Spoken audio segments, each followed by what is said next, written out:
like I was made for it. I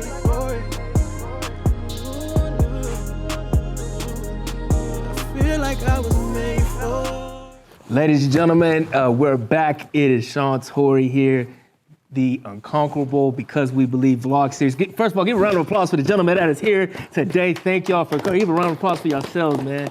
I can't thank you enough. The gentlemen that we have here, we have some powerhouses here, all right? And these are gentlemen that mean the world to me. There's many people that's made a huge impact in my life, but these men right here have made a huge impact. And before we talk about what this episode's about, I have to do an introduction, right? I have to. So I'm gonna go ahead and start with this great gentleman right here. Real estate agent, works in the medical field as well. Which company is it for? I'm so sorry, JD. Sanofi Pharmaceuticals. Pharmaceuticals. This man has been accountability. Accountability, that's this man. This man holds everybody accountable. He's always raised money for our youth. Always made sure he was on the front lines of our scholarship gala under our fraternity, Alpha Phi Fraternity Incorporated. He's helped people buy homes. He is homeowner, and no other introduction than my man, Julius Davis. Please give a round of applause for my man, Julius Davis, my good brother. This great next gentleman to my left here is Mr. Anthony Williams. This high brother right here is a high exec up there at MGM. I don't even know how high you can go, but I know you far up there. I remember walking down MGM Grand and I saw his picture and I said, oh, you up there. You know what I'm saying? And he's just somebody that I've been able to get to know over the years. I've mentored some of his sons. He's somebody who's grew economically. He's been in the Air Force, correct? It was the Air Force? Navy, my apologies. Navy. He was a U.S. Navy SEAL. And he's someone that I truly admire. And not a SEAL, on record. Not a SEAL? Not a SEAL. He was a Navy, my correction. He was a Navy. So no further ado, Anthony Williams. If you please give him a round of applause. And last but not least, this gentleman right here, lawyer, used to be a real estate agent, owns his own mortgage company, used to run the Alpha Men and Divas of Tomorrow, also a father, husband. JD's also a father as well. I forgot to plug that in there. This gentleman, when I didn't have a father around, when I was young and I was 15, this man filled the hole for me. No other than Joshua Igeleke Jr. Man, can you please give a round of applause? It's important that I have these gentlemen here because these gentlemen shaped me to the man that I am today. I wouldn't be sitting in this seat if these gentlemen did not instill their faith and saw what I didn't see at a young age, right? And it's important that we have this conversation. And this episode is episode 2, Economical Wealth. To give you gentlemen a background and for folks who are tuning in for the first time, what is the UnconQuerable? Everyone always asks, what's the UnconQuerable? Like they see it, they're like, okay, it looks dope with the feather. We know you wear fedoras. No, it's just more outside of that. So the backstory behind the UnconQuerable, I was sitting last summer, July of 2020 in the pandemic, knowing that I was getting ready to start my PhD program the next month. And with getting ready to start it, I said, okay, I need to figure out what I'm gonna write it on. Mentorship has been a huge part of my life since I was 15, since I joined the youth group, since I met you gentlemen. And we go even further than that because I know your family. I used to hoop with your son, but he's always been around. You gentlemen's always been around. And so I thought about what you all have gone through individually and my peers. And what stood out to me the most was the poem that I learned from y'all was Invictus. And there's the first stanza. Out of the night that covers me, black is the pit from pole to pole. I think whatever gods may be for my unconquerable soul. Unconquerable always stood out to me. And because of every grit you go through in life, you got to remember not to be conquered and that your soul can't be conquered. And I figured that would be the definition and that would be the first title of my dissertation, right? That's the start. And I define the unconquerable as one who takes on personal, structural, economical, and systematical barriers to enable to achieve their own success. That's what I define the unconquerable as, right? And with figuring that out, I was like, okay, well, got the unconquerable part. What am I gonna write it on as far as mentorship? I was like, okay, I'm gonna do it on black men first, starting. I wanna write more, but I'm gonna start it on black men. And I call it, my dissertation title is The Unconquerable hyphenated, what factors of mentorship, or factors of informal and formal mentorship affect black men towards graduation completion in higher education. And as I started reading this past semester in the fall, I started reading all these factors that affect why black men are struggling or are succeeding but still have a hard time in graduating, and why our numbers are so low across the nation, and especially here in Nevada. And one of the main things is economics, economical wealth. And that's the name of this episode. Episode 2 is economical wealth. And because of your backgrounds, I wanted to make sure I brought gentlemen who are experts, who I believe are experts in this field, right? And the first question I have for you gentlemen comes from a place of college students, right? There's mistakes that we often make. A lot of college students make because they're not well equipped of what they're getting themselves into because of their family backgrounds that they come into, they had no control over. So the first question I had is, what are some common mistakes college students make financially that affect their chances of economical advancement? And any of y'all can start. Y'all can start any way. I'll start with that. When I see a lot of the black young men and women from our community who go off to college and leave, I'll kind of focus on those who actually leave Vegas and go elsewhere.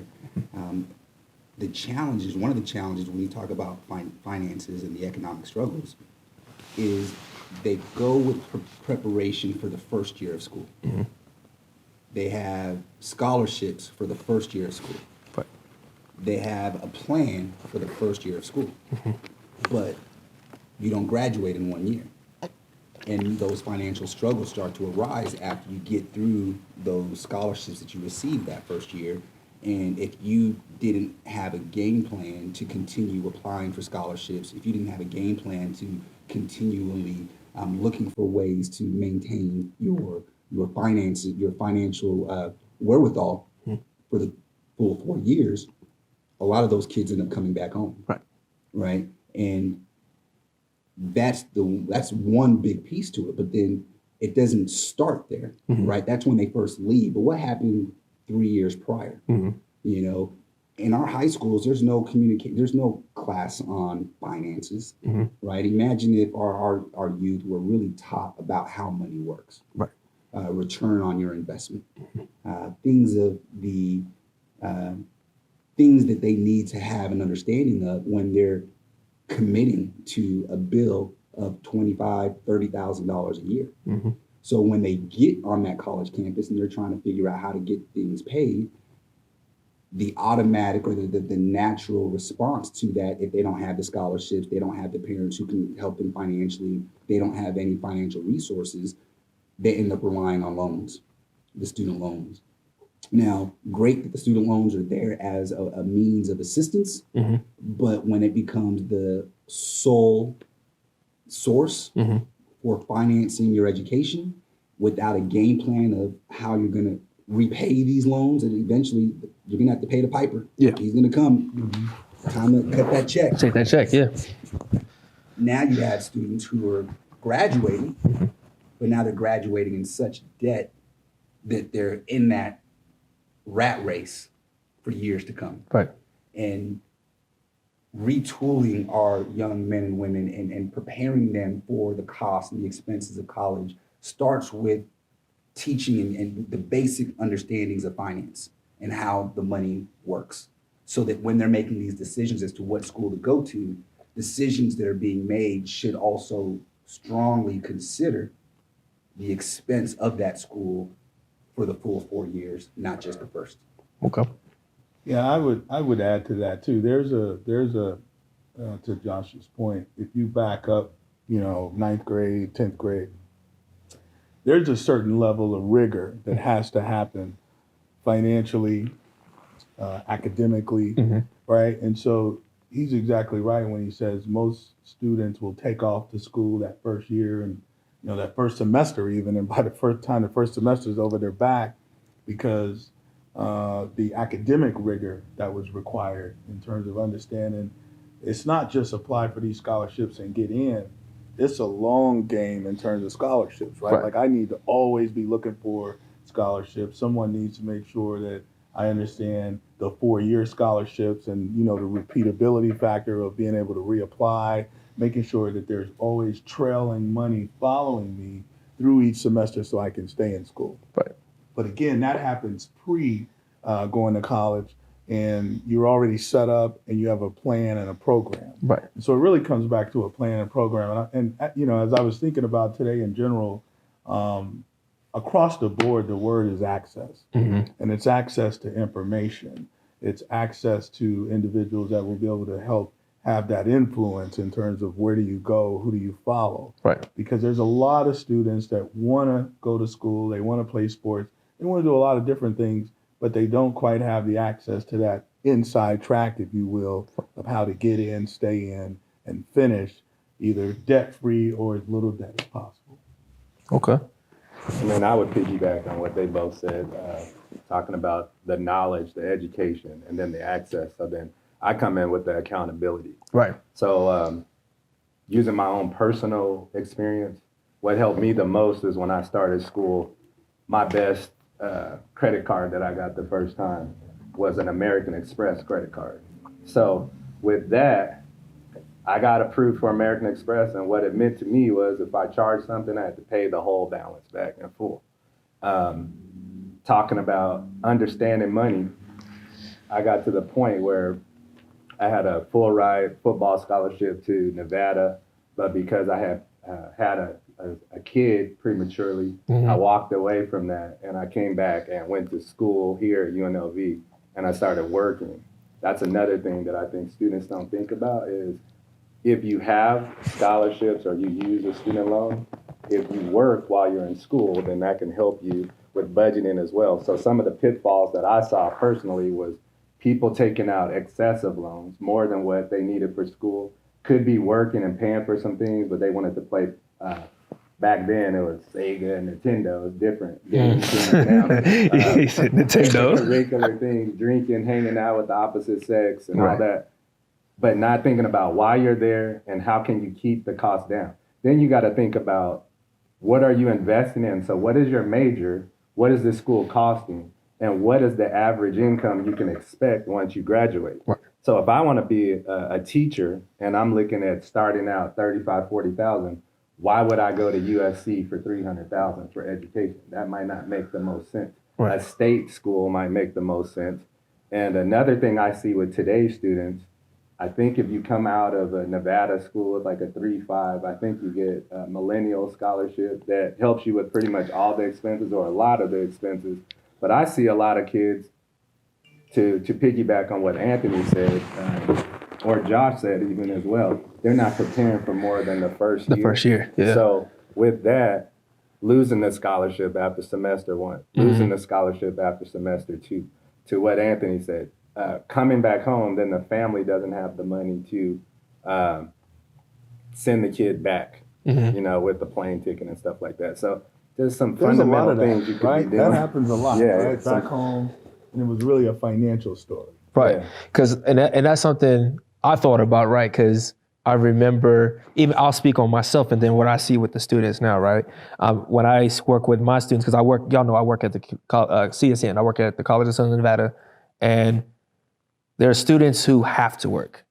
And it's like, well, I have to work, and it's either I work or I don't have a home or I don't have a meal. And school is like kind of secondary, but they want to go to school to get out the situation that they're in. So, because when I'm hearing from y'all, it is crazy y'all talk about access. Because in episode 1, that's exactly what we talked about. And episode 1 was education versus reality, and access and resources and getting these knowledge and attending these things. I remember y'all particularly would host these conferences and talk about finances. And some students would be like, yeah, okay. Not trying to hear it because it's like, yo, I need to make sure I eat today. So what do you say to those students who are in survival mode? Who okay, yeah, first year, I got that plan in the bag, but they're not thinking long-term because survival mode, you don't think long-term. So what do you say to those students about in survival mode?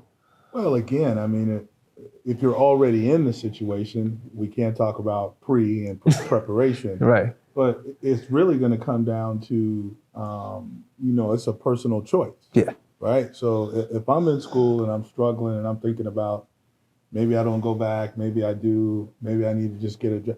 I mean, at the end of the day, it's a personal choice. But Josh said it earlier, there's going to be sacrifices, right? And so what truly are you committed to, and are you going to dig in and really sacrifice For a sacrifice for it. And the Gotcha. reason why I say that is because, I mean, I'm the perfect example. I graduated college at 35.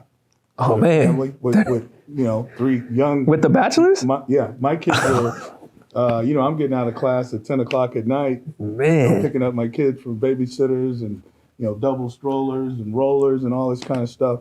And I've always had the type of job that potentially 24/7.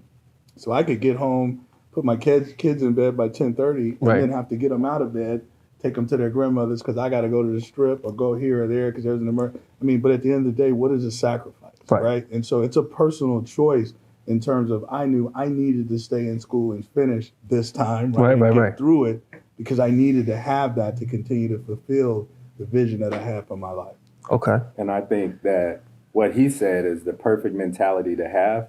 I think the traditional beginning 4 or 5 year student needs to think that way, that they should be in survival mode, because later, if you want to get a master's or a doctorate, you're probably going to have a family. You're more than likely going to have to work. So if you work and you have to go to school, you just have to do it earlier. So if you are surviving, it's really a blessing, because the mindset and the skill set you're developing earlier on is what you're going to need for the duration of your life, your earning years anyway. Right. And it's all perspective. It's all perspective. I think when you're going to school for the first time, 18, 19 years old, the thought of going to school and working at the same time seems so daunting. Like, can I be a student and work?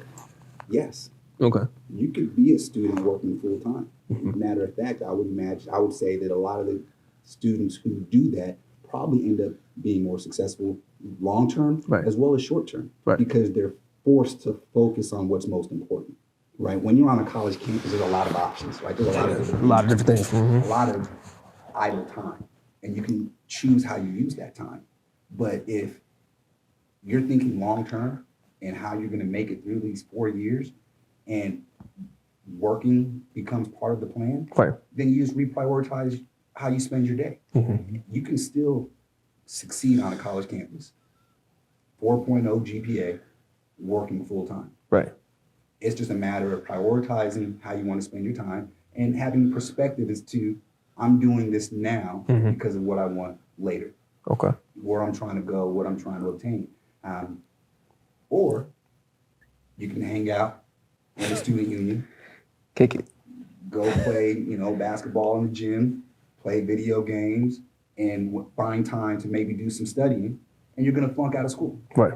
So those are decisions that each student has to make for themselves. And to what JD was mentioning, the accountability is huge. Right. Because at that age, you may not have the wherewithal to already know some of these things, but having somebody to push you, to encourage you, to say, you know what, you can do this. Right. Yes, you can work, but that's not an excuse to now you can't be in school because you have to work. Right. Yeah. Work and do school. Do both. And that's what's gonna come down to that. You're gonna make excuses, or you're gonna be unconquerable. Facts. So those are definitely. Those are the choices. Right? I'm glad you said that, because I reflect, and I want to reflect on myself, because I worked 3 jobs at UNR just to make it, and I didn't take the max out on loans, but I still had to take out loans, right, just to make sure I could stay afloat. But I know there were students who took out the max and did what they needed to. Some did it responsibly, some saved money and just paid it back so that they paid that interest off at the end. And some just blew it off on buying gear and doing whatever. I mean, people bought cars with this joint, but that's neither here or there. Now, I'm not snitching on nobody, but that's what happens in real life. That's what happens in real life, right? People get bonuses, people get tax returns. Some people save, invest, and some people blow it. Right. So do you feel, and this is good, because this is going to go into my next question. For those people who don't go to school and choose the work route, or they choose the trade route, is there a different mindset there? And is there something, is there a different mindset for those folks who just decide to work and not go to college and go to a trade? Well, so let me ask you, when you're asking this question, what specifically are you asking? Because there is a different mindset, Right. but it just depends on the field that they're in. Right. You know, where long term, what are they looking to do? What's the family history? What has been their access? Because I'll use myself, for example. I come from a long line of tradesmen, union, get in the union, retire, apprentice, become a journeyman, earn your pension. And I did, right? Like Right. I got out of the Navy, went through the Operating Engineers Union, but then I got exposed and I had access to some leadership roles. Right. And then you started to realize very quickly, well, if I'm going to climb in an organization, I have to go back and finish school. And that's the question I have there. Okay, as far there as you go. that's the question. What's the mindset on education then? And it doesn't mean you have to go to college, but is there a different mindset on education as a whole as far as going back or advancing? So initially, my mindset of education was, let me get this journeyman Right. certification, and then let me go get all these licenses in the different areas, electrical, plumbing, AC, refrigeration, Right. because that's education, right? Right. Let me go get those licenses. But then as you continue to work and hustle and move up, you're going to see other opportunities. And if you're chasing a vision for your life, you want to make more money. It's all about earning, right? At the end of the day, he just said it. You want to earn so you can invest, so you can live the life you want to live. You can have a little bit of fun. You can take care of your family, but you're going to get capped. Right. And when you get capped, you start to look around and say, well, what else could I be doing? Or what else do I need to do? Do I need to go back to school? Do I need to go take this leadership view? What do I need to do to continue growing? And then ultimately you get to a place to where you say, education is really a lifelong journey, and you'll continue to have to learn and go to school and do different things. It may not always be college, Right. but education is really a lifelong journey. And that would be in alignment with one of my friends I grew up with.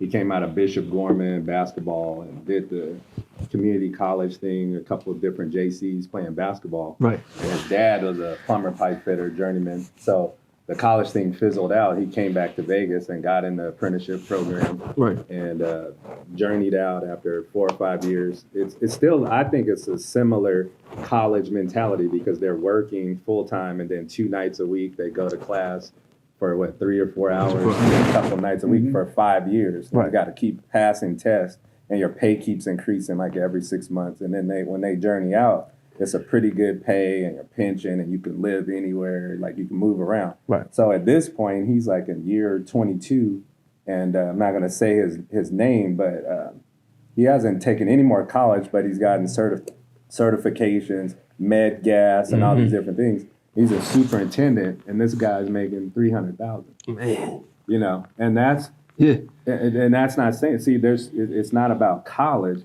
It's what are you good at? Yes. How can you maximize on it? And how do you stay at the top of your game and your craft? And what do you want to do specifically with your life instead of thinking to be a good person or to be this, then I have to go to college. I have to get these degrees. No, your path and your skill set may be different from the next person, your parents, your uncle, your cousins. So you have to pursue things with passion that your God has blessed you with, Right. and go as far as you can with that. Okay. Yeah. Going to college doesn't guarantee success, right? Yeah. That's a myth. But just because you showed up on a college campus Right. doesn't mean all of a sudden It's gonna take off for you. you're going Yeah. to be successful, right? So that same mindset, whether you're going through an apprenticeship program or a trade school or going to a college campus, the question is, what are you going to do with it? Right. You know, start with the end in mind. What is my ultimate goal? Where am I trying to get? And what are the steps that it's going to take for me to get there? And as you go through life, you're going to find you may have made a decision and you learn from it. Right. You're constantly learning, like Anthony said. And through that new information, you may need to change course. And at that point, you may determine at a later point in life that now it's time to go to school. Right. Or now it's time to go back to school. Right. Or whatever, you identify based on your experiences and what you're learning, but what you have to maintain is that unconquerable attitude. Right. Right? That no matter what challenge is going to be put in front of me, I'll find a way to make it. through. I agree. I'll find a way to be successful. And if you have that mindset, whether it's through trade school, whether it's through traditional school or starting a business right out of school, Right. Whatever the case may be, it's the mindset that's going to propel you to that level of success that you want to reach. Okay. And I asked that purposefully for this next question because you talk about the myth that going to college, you're going to instantly get success, right? And the next question is literally, is there a difference on economical advancement if you pursue higher education, trade or not? Is there a difference? Yes. Is there a difference? To economic success? Yes. You can reach the same levels of success. There's multiple paths to get there. Right. You know, there's not one path that's going to get you there. You have to find the path that works for you. Okay. You know, find the path that, you know, like JD mentioned, what are you good at? Right. You know, if you can make an honest assessment and say, you know what, I'm not a great student.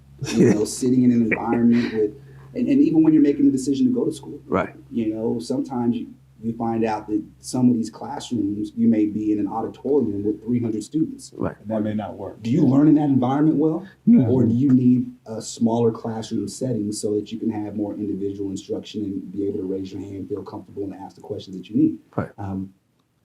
Those are the small things, the small building blocks that you need to build that success that you want. Right. And as you're going through that process, whatever path you decide to take, it's just continually finding ways to be successful, continually finding ways to overcome challenges that are put in front of you, regardless of the path that you take. Just eliminate excuses. How am I going to make this work? Got you. And being secure in what you define as success. Success isn't always an income level. It's not always how many assets you've accrued over your lifetime.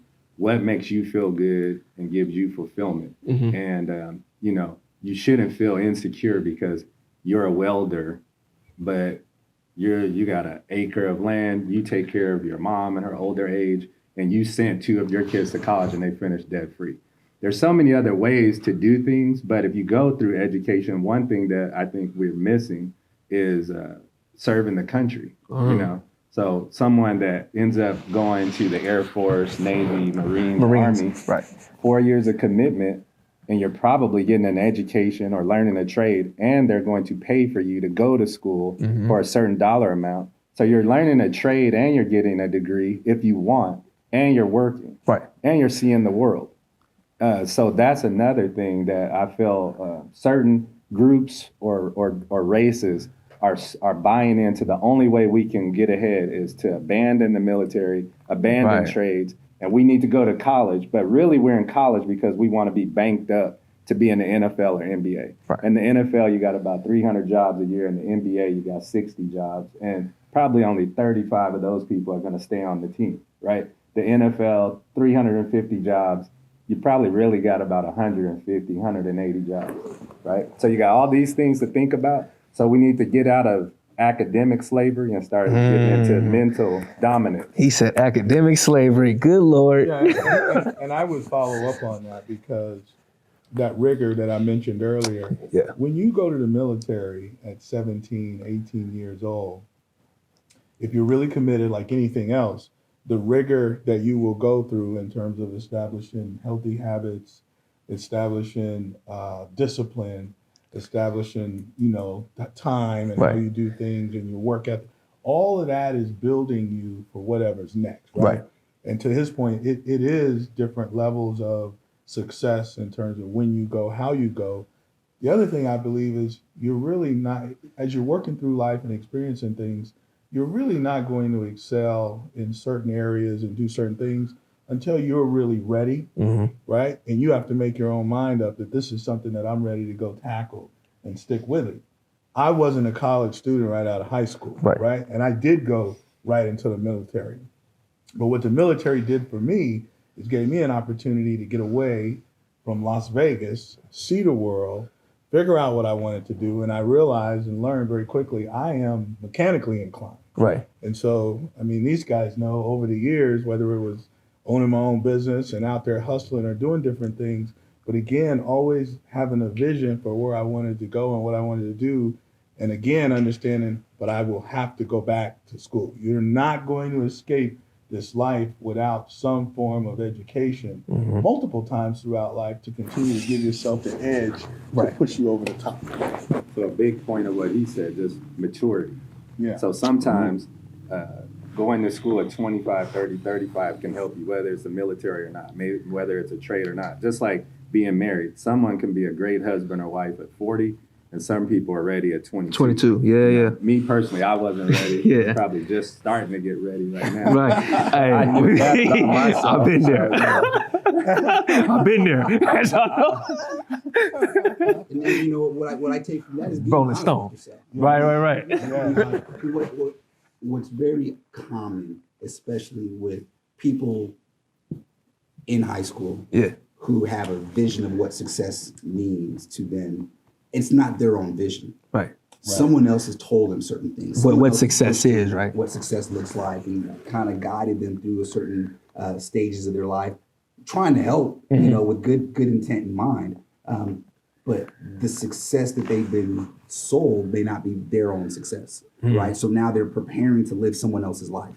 And at a certain point in time, you get mature enough to understand, you know what, you become comfortable in your own skin. Yeah. You become comfortable in what you want out of life. And now you can navigate through things and not hear some of the noise. Right. And filter through that noise and make the right decisions for yourself. And when you're making those decisions, when you get to that level of understanding of who you are and that level of comfort in who you are, you're able to succeed in what you're trying to achieve because this is what you want to do. You're not doing it to make mom and dad happy. You know, you're doing it because this is what I want. Want to, yeah. And I love the fact that y'all talked about the mindset, right? Because that's literally the last question, but it's in a way to how we break certain mindsets, right? And the last question I have for y'all for this episode is what personal mental breakthroughs must we overcome to obtain economic success? Well, what I know is if you don't come from a family of college graduates, so if you're a first generation or even a second generation or, you know, in that area, the information and access to the information and the preparation. And the reason why I say that is because not really understanding, again, what it takes to, you could have the financial resources to send your kids to college, right? But maybe you did not have the information and the inside track on how to prepare them to be able to go and excel, right? So I still think that I would say there's still a level of information and access that we need to have, and we need to make sure as many people around us have before the journey to college even starts. Because what you do in those preparation years leading up to it is going to heavily influence what that experience looks like once you get there. Let's get there, man. Definitely. What do you gentlemen think? One word I would say is fear. Just getting over fears that you may have, fears that other people may have instilled in you, fears that you have learned over time that limits where you can go.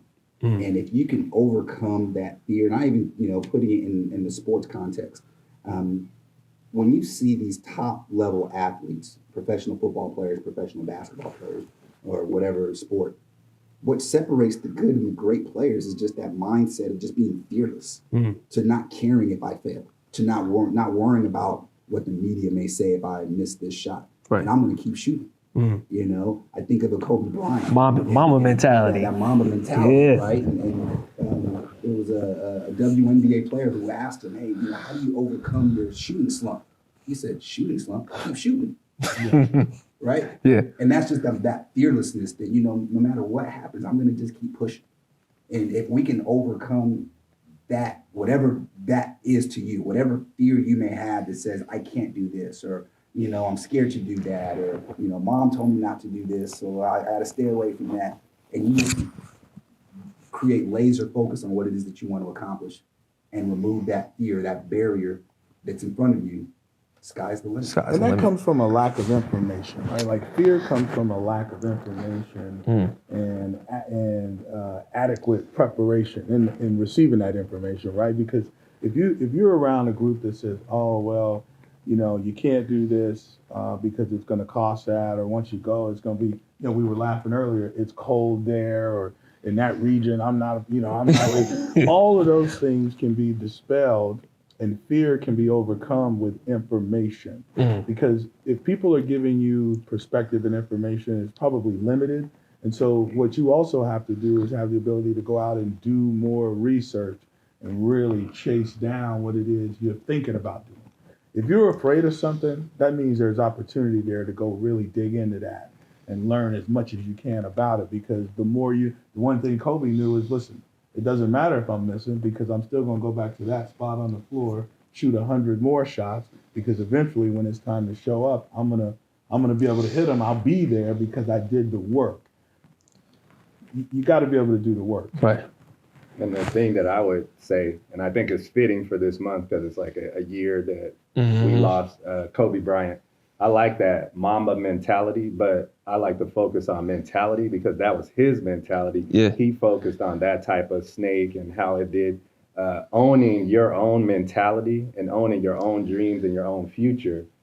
That's the confidence you really need to succeed. Yeah. So I think people don't really buy into their future and their dreams, and which takes away from the confidence. Right. So if you have the confidence, then you become fearless, which makes you unconquerable. And that's, to be real with you, when I was coming up with this, I literally thought this was just going to be, okay, this is my dissertation. I wasn't going to do anything with it.